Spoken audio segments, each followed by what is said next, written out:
Hey everybody, Sylvia K here, and today I'm going to be making carrot and pepper salsa. Um, but it also includes tomatoes, and I'm going ahead and using my tomatoes that I grew.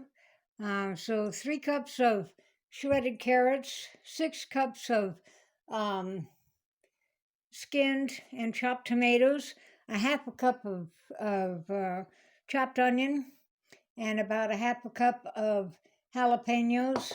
But I also added some of my own Anaheim, and actually I grew the jalapenos myself too. And I had one lonely little poblano, so I roasted them and took their little skins off and chopped them up. So I'll include them. You're also gonna add 1.5 cups of cider vinegar and 1 1/4 cups of brown sugar and 1.5 teaspoons of salt. You can add uh, black pepper to this if you want, but I don't see any need for that. I think it's going to be spicy enough. And you could also add cilantro, but since I don't have any cilantro, and I got tired of buying it at the store because by the time I got around to using it, it was just mush, so I need to plant some more of my own. But anyway, I'm going to put this all in a big pot. I'm going to bring it to a boil, and I'm going to cook it for uh, about an hour until it thickens up. Also, so I just stuck my salsa mixture on the stove, but almost all of your garlic is imported from China, and China bleaches their garlic, and they also pretty much most of the garlic that you get from China does not have any root system on it. So when you're buying garlic, look for to make sure that it has a root system and that it's not totally white. As you can see, these cloves here have, haven't been bleached, and they also put some other kind of chemical in the garlic. So that's just an FYI for anybody who uses a lot of garlic. I also saved some of my tomato seeds from these heirloom um, orange tomatoes that I have. And what I did was I fermented them. And how you do that, you just take the pulp and the tomato seeds, scoop it out of the tomato, put it in a jar, and let it ferment somewhere. And since it's generally cooler here, it takes a little longer, but about 2 to 3 days, depending. It took mine about 5 days. You shake the jar periodically to loosen up the silica on it, and then uh, after it's fermented, you can tell because it gets kind of a scum uh, on top of it, and you just strain that off and then rinse them through a fine sieve and make sure that they're all nice and clean. And then you put them on a paper towel to dry. And if they're properly fermented and stored, fermented tomato seeds will last up to 10 years, while other tomato seeds generally last only about 2. So that's just a little more information on stuff.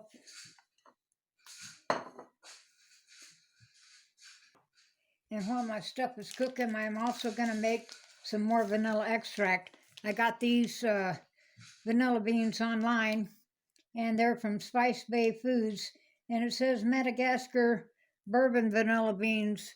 And a lot of people think that bourbon vanilla beans are made with bourbon. Well, they're not. They were named after the Bourbon Islands where these were grown. And so, since these were grown in Madagascar, I don't know why they bothered to put bourbon on there because I don't think Madagascar is part of the Bourbon Islands. But anyway, with the price of vanilla nowadays, it's way cheaper just to buy a bottle of rum or vodka and make your own.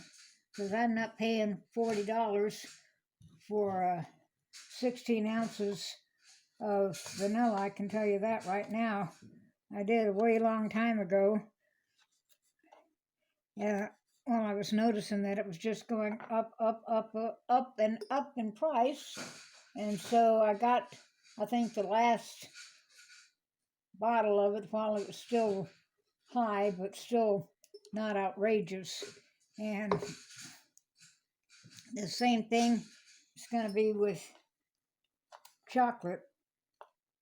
Any of your chocolate products,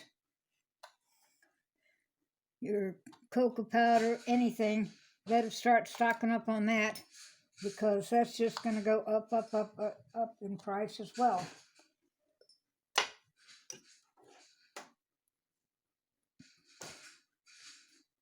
Now, depending on how big your jar is, you take about 4 or 5 vanilla beans and cut it up in small pieces and split it. You don't necessarily have to scoop the seeds because they'll come out on their own, because after you put your vodka in here,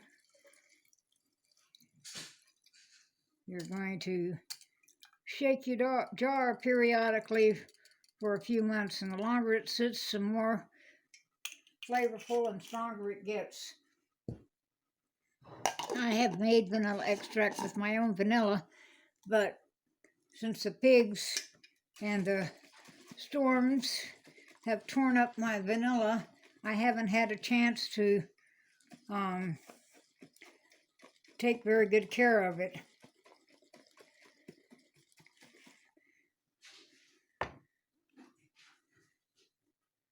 So you just want to store that in a nice, cool, dark place. And this is some that I made like last year.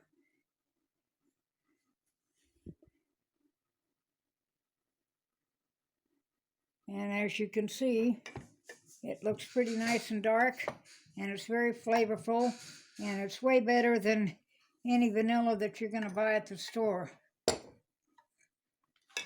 I was taking a break from watching all the doom and gloom on TV, and I came across some videos of George Carlin, and I can remember when I was, probably still at the orphanage, they used to watch Ed Sullivan's show on TV, and I can remember seeing him on the Ed Sullivan show a few times, but I never really paid much attention to him, and since it was public TV and stuff like that, he couldn't do the skits that he does that I saw, and some of these were like 15 years old, but that's a man after my own heart. And if I have to say so myself, if anybody's ever watched George Carlin, he suits my personality and my outlook on life pretty much. So unless you're just overly religious, you might want to watch him, because a lot of the stuff he says is so right.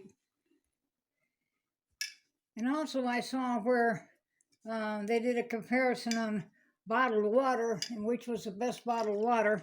And I think in my entire life I probably drank less than 5 to 10 bottles of bottled water in plastic. And the water might be okay, but all the plastic micronutrients or microplastics that are in there is what's wrong with the whole deal. And everybody's sitting around at their table carrying water with them all the time and drinking out of these microplastic contaminated bottles. And maybe that's what's wrong with people nowadays. They're all filled up with fucking microplastics. I don't know. All I know is people are going off the deep end. So I'm glad I kind of live out here, stuck by myself. Every now and then I might drink a glass of water with some lemon in it, but I really don't drink water per se. I probably drank less than 200 gallons of water in my entire life. Perhaps not gallons, but glasses. I make my Kool-Aid out of catchment water, make my cocoa out of catchment water. I do my cooking with catchment water, and I don't have a filter on it, and I ain't dead yet, so that might want to tell you something. Meantime, while I'm waiting for my salsa to cook down, My kitchen assistant is helping me. He's the #1 chief bottle washer and ankle biter.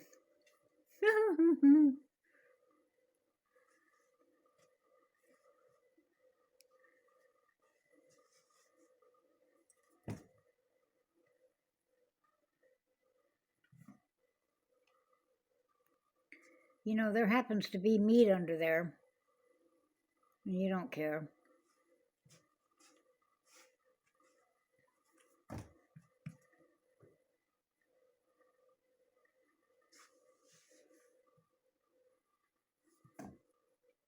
Ow! Yeah, ow! Okay, this salsa mixture has been cooking for about an hour, and I'm just going to use a slotted spoon to load it up in my hot jars. And I'm going to water bath can this for 20 minutes at my elevation. And I tasted some of this stuff a while ago, and this here would be really, really, really good on some hot dogs or anything else.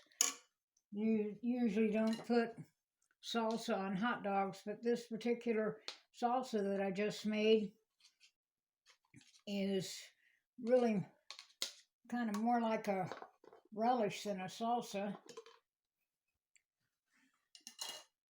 as people would know it. Now this made 4 pint jars, but I'm sure it would make 8 half-pint jars. So I'm gonna put it in the water bath, and I'm gonna bring the water up to boil, and I'm gonna process it for 20 minutes, and then shut off the heat, let it sit for 5 minutes, and then take it out, and I'll have some more salsa. And actually, I'm glad that I had enough yellow tomatoes to do this, because I think it looks much more attractive and much more color themed than had I used red tomatoes. But anyway, that's just another recipe that you might be able to try if you like. And I don't eat hot dogs, probably once a year, once every 2 years, if that, because they're one of the worst things you can eat. But they're making hot dogs that are nitrate free nowadays, and if you don't want to do the hot dogs, you can do it with the sausage hamburgers. But anyway, that's all I'm doing for now. I'm going to get started on something else here in a minute, so don't forget to subscribe and leave a comment and a like. It'll help me out a lot. It's all free, and it's all done with this right here. And anyway, but if you watch it on TV, you can do it with a remote control. Same thing. So I hope everybody's well, and I'll see y'all in a little while. Bye-bye.